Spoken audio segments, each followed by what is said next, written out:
What is in the Krabby Patty secret formula? One of the many mysteries of the show SpongeBob SquarePants. It's no wonder Plankton tries to steal the formula. Krabby Patties are essentially what drive the citizens of Bikini Bottom. For a show that's been going on for over 20 years, we still don't have a clear answer as to what is in the formula. Many theorize it's love, others say it's vegan, but a common theory is that it's marine life. After all, the Krusty Krab is shaped like a lobster trap, and it is suspicious that Mr. Krabs is the only crab in Bikini Bottom.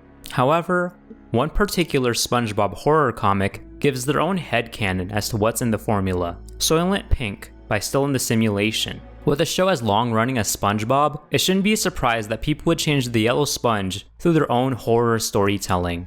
When it comes to SpongeBob and horror, some may think of the Flying Dutchman episodes, the hash-slinging slasher, Red Mist, or even the Saw SpongeBob series. Although, nothing comes as close to being as dark or as gory as this series right here. I'll be showing off both the comic and the animation, though this video is great background noise for anyone trying to do something. Now let's find out the truth behind the Krabby Patty secret formula. Reddit user Stillinthesimulation would post a one-shot of their first chapter on r/I'mSorryJohn, a subreddit dedicated to Garfield horror fan art for their non-Garfield weekends. After some positive reception, the artist would turn it into a full-fledged series on his website. The entire series is also animated on YouTube by a user named Obdi. Chapter 1: Rise of a Star. We open up with SpongeBob realizing that it's been a while since him and Patrick have gone jellyfishing. Ominously, Patrick asks SpongeBob, "How do you feed sea stars?" He shows SpongeBob, turning him into a visual example and becoming a Junji Ito abomination. As Patrick describes it, sea stars penetrate their prey and inject them with enzymes so that they may be digested externally. From behind Patrick's rock, Sandy Cheeks hides. With a samurai sword in her paws, she strikes Patrick from behind to invoke revenge on the star for killing her best friend. This of course backfires, as Patrick's two halves become their own entity, giving Sandy more than what she bargained for.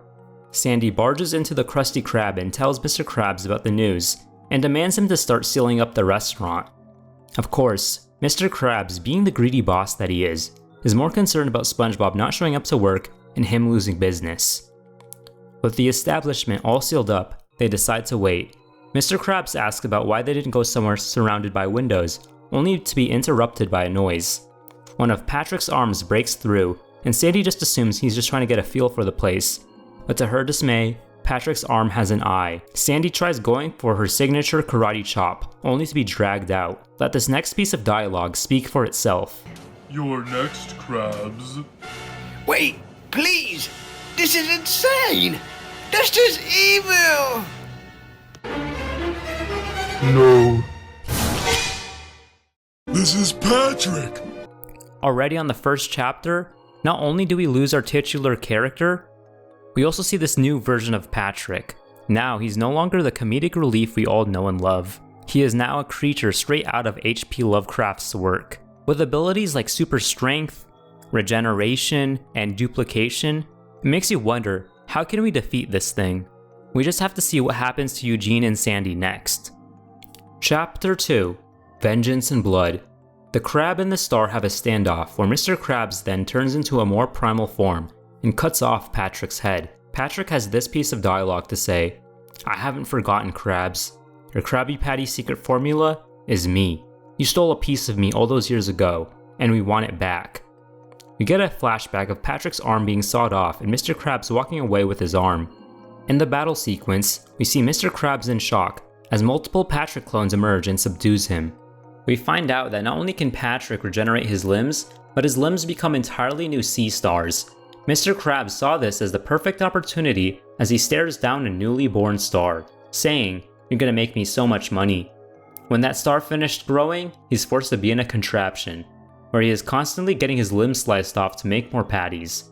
We get another flashback of SpongeBob asking Patrick if he's curious to know what's in the patties, but Patrick could care less, unaware of the true contents of his favorite food. Back to the fight, we find out that the starfish nervous systems aren't centralized and all act under a hive mind. Patrick describes the time he ate an undercooked Krabby Patty, absorbing his clone's memories and being imbued with his never-ending nightmares and lust for revenge. The chapter ends with the Patrick clone on Mr. Krabs' limbs tearing him apart. This is one of those situations where it feels like the villain's actions are justified. The actual show is no stranger to showing Mr. Krabs as a greedy boss. We've seen him trade SpongeBob's soul for spare change, or try to kill Squidward just to sell his paintings. I think the crab got what he deserved. I don't even think he pays his employees. When one of the Patricks feels pain, they all feel pain. Now imagine feeling pain of being tortured and dismembered constantly.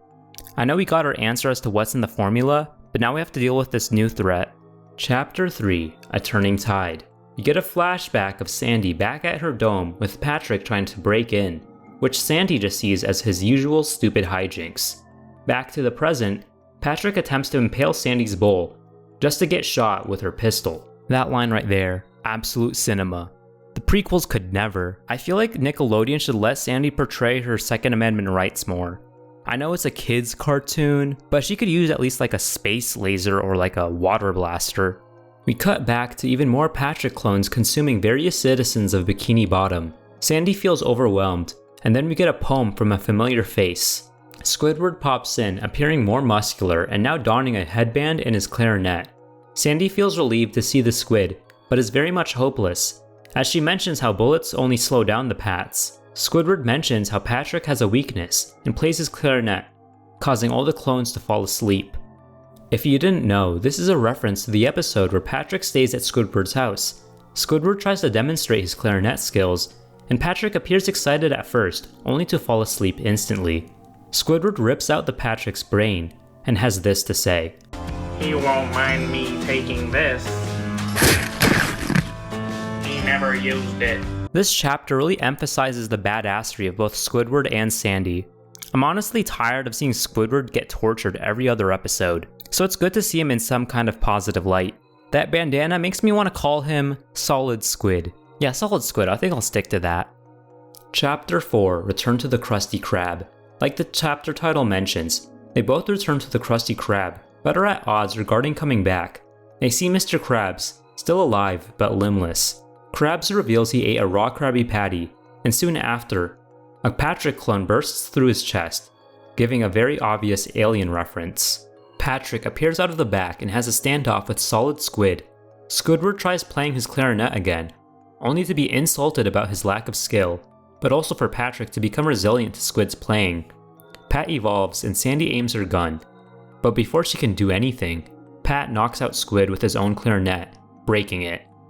Squidward is now on the floor and Patrick grows back his ears, ending the chapter with this piece of dialogue. There honestly isn't much to say about this chapter other than the fact that Patrick gets smarter and stronger as the story progresses, but again, the dialogue for the story is so genius.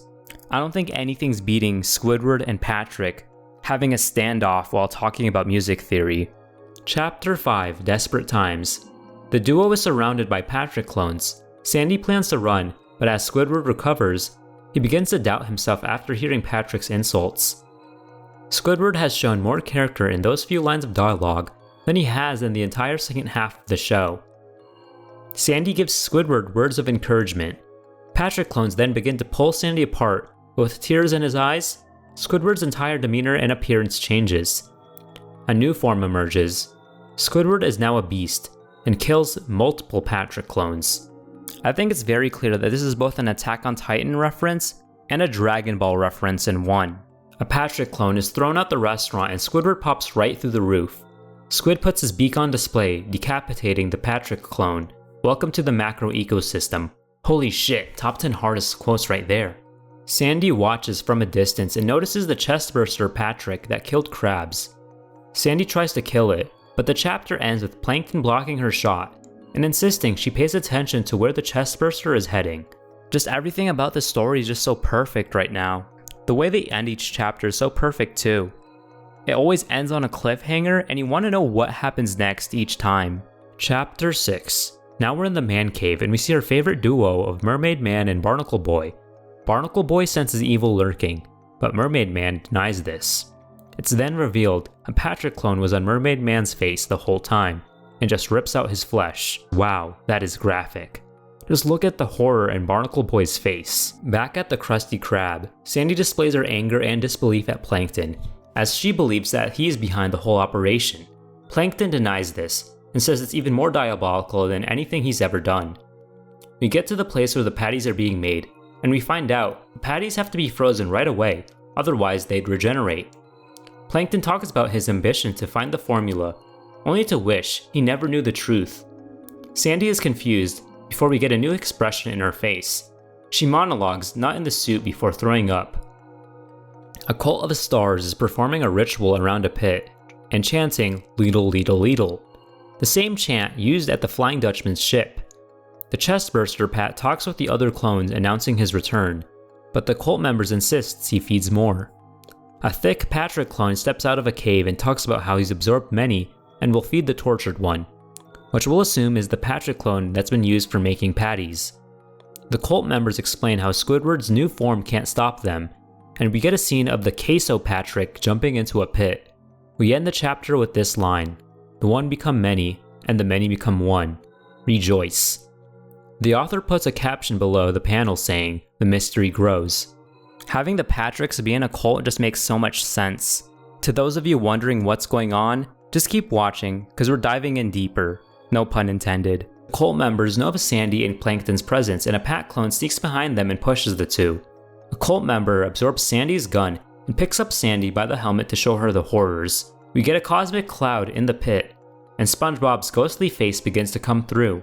SpongeBob tries to tempt Sandy into joining her, but really it's the absorbed Patricks in a pool of acid trying to get Sandy to be absorbed as well. When I was going through my second reading of the story, I honestly forgot about this part.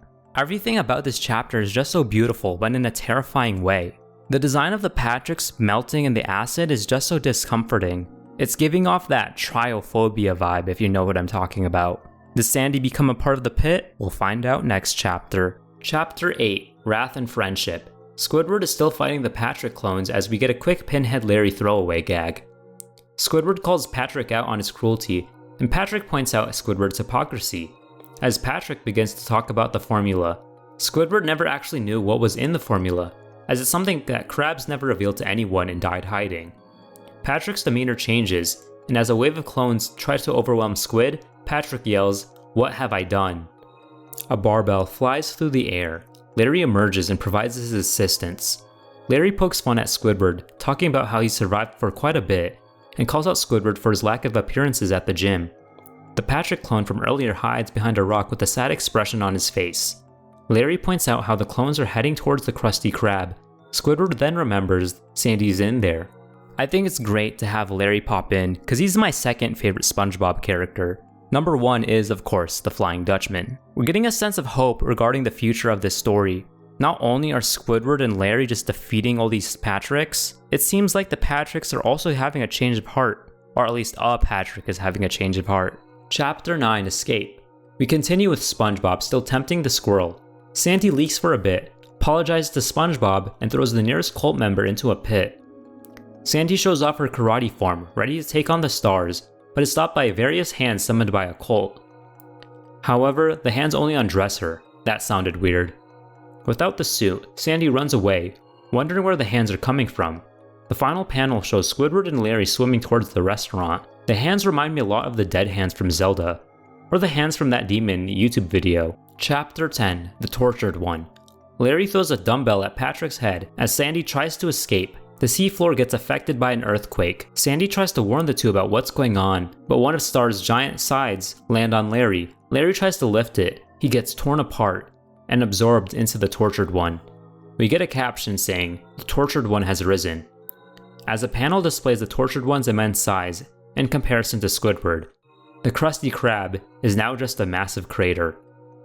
Right when everything goes right, we lose my second favorite SpongeBob character, and now we get an even bigger Lovecraftian beast. Chapter 11, A New Bottom. Plankton looks over and reflects how he's achieved everything he's wanted, yet feels so empty. Karen begins to ask Plankton what's wrong, but Plankton insists he's as happy as a clam. Plankton says this. We then see blueprints to a giant robot that Plankton names the Phytoplankton. Now we get Mecha into the mix. We cut to a view of Bikini Bottom, barren with nothing but empty streets and fish skeletons. The only sound present are the loud thuds of the Tortured One. Many fish seek refuge in a building, but want to escape as the thuds get closer. Bubble Bass, being his usual ignorant self, insists they all stay, but the tortured one's giant limb crushes the building, killing Bubble Bass and many other fish. Honestly, I feel no remorse there. A mother fish and her child are close to being victims, but the tortured one is dragged back by Squidward. In my personal opinion, this has been the weakest chapter so far. I feel like the plankton sequence and the surviving fish sequence should have been their own chapters. We could have had an extended look at both of these, with Plankton building his blueprint, and us having more empathy and reaction towards the deaths of the fish. But that's my only gripe with this story. Chapter 12, The Road Warrior. Surrounded by clones, Sandy realizes that Squidward has no chance of winning. From a distance, Miss Puff and a group of Mad Max type fish start taking down more Patrick clones. Miss Puff is riding out west and wants Sandy to join them. Sandy prefers that she stays behind, and to Miss Puff's dismay, she understands but offers Sandy a set of weapons. The usage of references points the story in so many directions. Each chapter brings something new to the table. We honestly can't pin this story down to one single genre. Chapter 13, Clash of the Titans. The Tortured One and the attacked squid continue their battle. Squidward gets knocked into Conch Street, crashing into his own home. With Gary looking up at the fight, Squidward picks up his friend's pineapple and throws it right into Patrick's mouth. Gary and the defunct Patrick clone continue watching from behind the rock. Patrick grieves over the loss of his friend and regrets his actions, telling the snail he'll make things right. Squidward tries to get the tortured one to choke on the pineapple, only for him to crush it. Right when Squid is about to get swallowed, he sees the same cloud Sandy saw in the pit. He sees the ghost of Larry, then he sees SpongeBob's ghost handing him a clarinet. A grotesque panel of Mr. Krabs and SpongeBob appears, sharing the clarinet, and then the ghosts of all the lost lives including Bubble Bass and Squilliam? Squidward gets close to falling victim of the tortured one, but Sandy is here to save the day, donning a new rocket launcher. Chapter 14, The Phytoplankton. Both are relieved to see each other alive, but also question what the tortured one is, which Sandy has been calling it Patty Rick. They talk about the ghost clouds that try to get into both of their heads. Squidward asks Sandy about turning into a giant squirrel, but it's only something she can do during hibernation season. Plankton shows up in the Man-O-War to join the battle. Plankton asks for Karen to activate turbo mode and storms Patty Rick with a giant blade, cutting off one of his limbs. Plankton burns his cut since Plankton learned that Patrick's can't regenerate if burned. He learned this through the cultist burning wax on him, since the cells can't regenerate. The chest burster Pat sneaks up from behind and absorbs Plankton.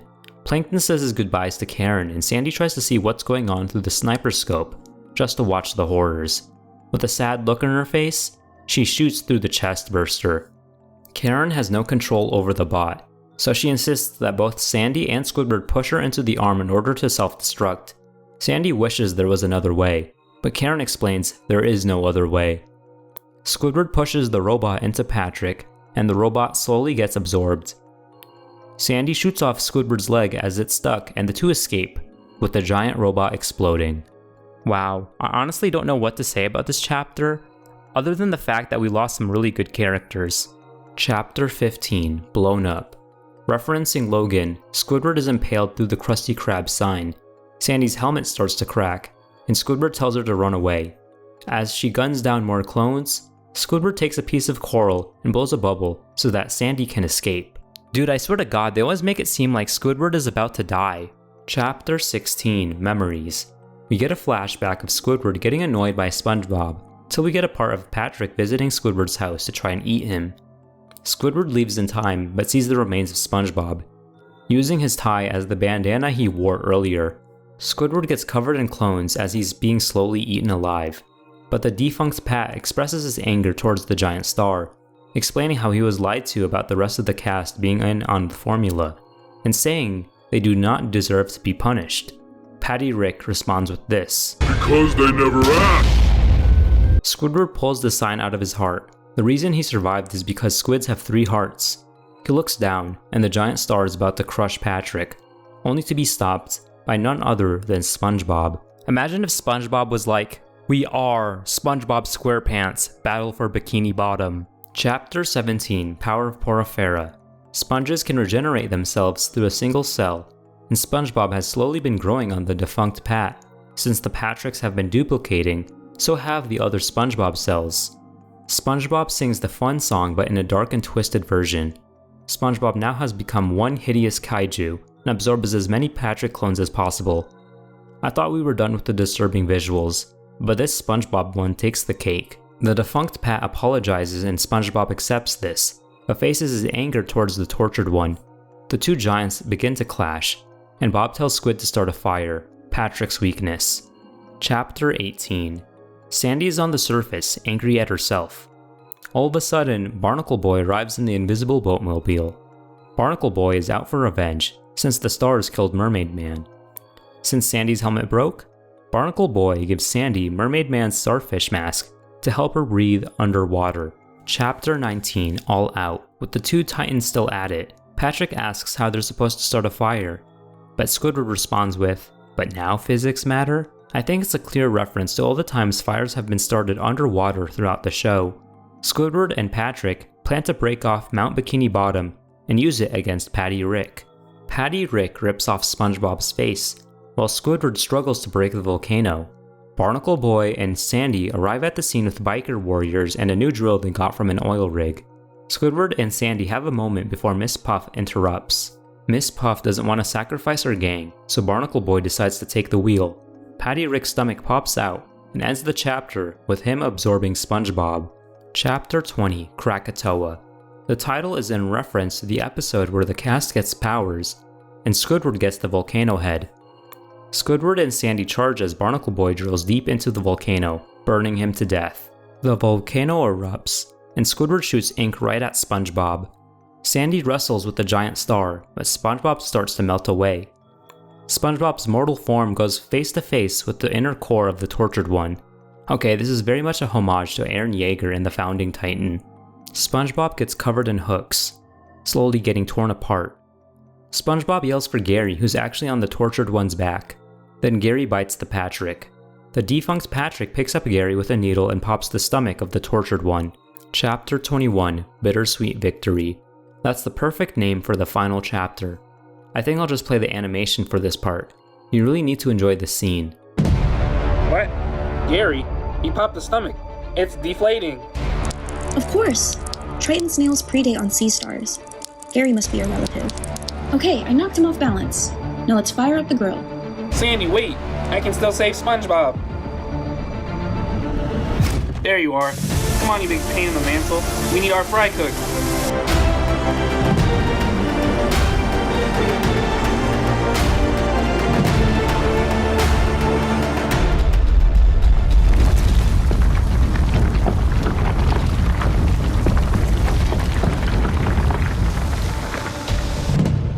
No, SpongeBob. Don't leave me. Now!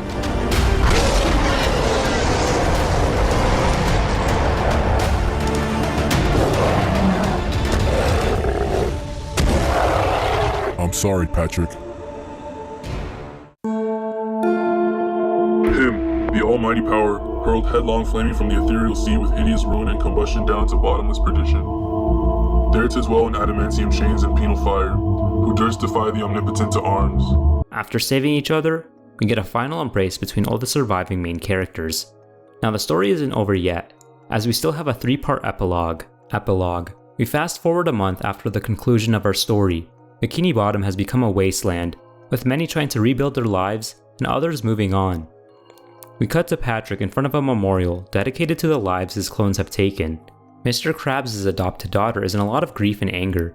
This is all due to the fact that when she left for a school trip, she lost her father. In her mind, she could have killed Patrick herself, as she is the largest predator on the planet, a sperm whale. Pearl demands justice for her father, but Sandy reminds Pearl that everything is all due to Krabs' greed. Patrick begins to have regrets about eating the undercooked patty, with Sandy trying to comfort him and telling him to move forward. While she's saying that, she gets distracted by a new restaurant serving pretty patties. SpongeBob has now started an ethically sourced vegan restaurant. Sandy begins to suspect that SpongeBob's role in the whole catastrophe is a lot bigger, as Patrick ate an undercooked patty. SpongeBob is not the type to undercook a patty unless he did it intentionally. A SpongeBob clone appears, adding more suspicion to the situation. we get a view of SpongeBob's new restaurant, with all sorts of clones appearing throughout. Bob tries to hand Sandy a pretty patty, and right after, we just get Sandy's imagination of her gunning down multiple SpongeBob clones, and then a SpongeBob Shoggoth. We jump back into reality, and Sandy turns down the patty, leaving the restaurant. Sandy returns to Squidward's house with a gift. This time, Squidward has shrunken down to a more regular size, but still donning a handsome appearance. Squidward cannot move on. He is still ambitious about being a fighter. King Neptune has gone missing, and the Alaskan bullworm, which looks absolutely terrifying by the way, is posing as a potential threat. Squidward wants Sandy to stay and be of Squid's assistance, but Sandy can't. Like Squidward said, the ocean is no place for a squirrel, and Sandy decides she wants to go back to Texas. She can't, in her own words, rebuild my life on foundation of lies. Sandy heads for a bus, and in the box reveals a wooden clarinet that Sandy built with her beaver powers and her tree. Now back in Texas, Sandy finally feels dry land and walks past her family, who are surprised to see her but also ask her how the ocean was. Sandy answers with these few words.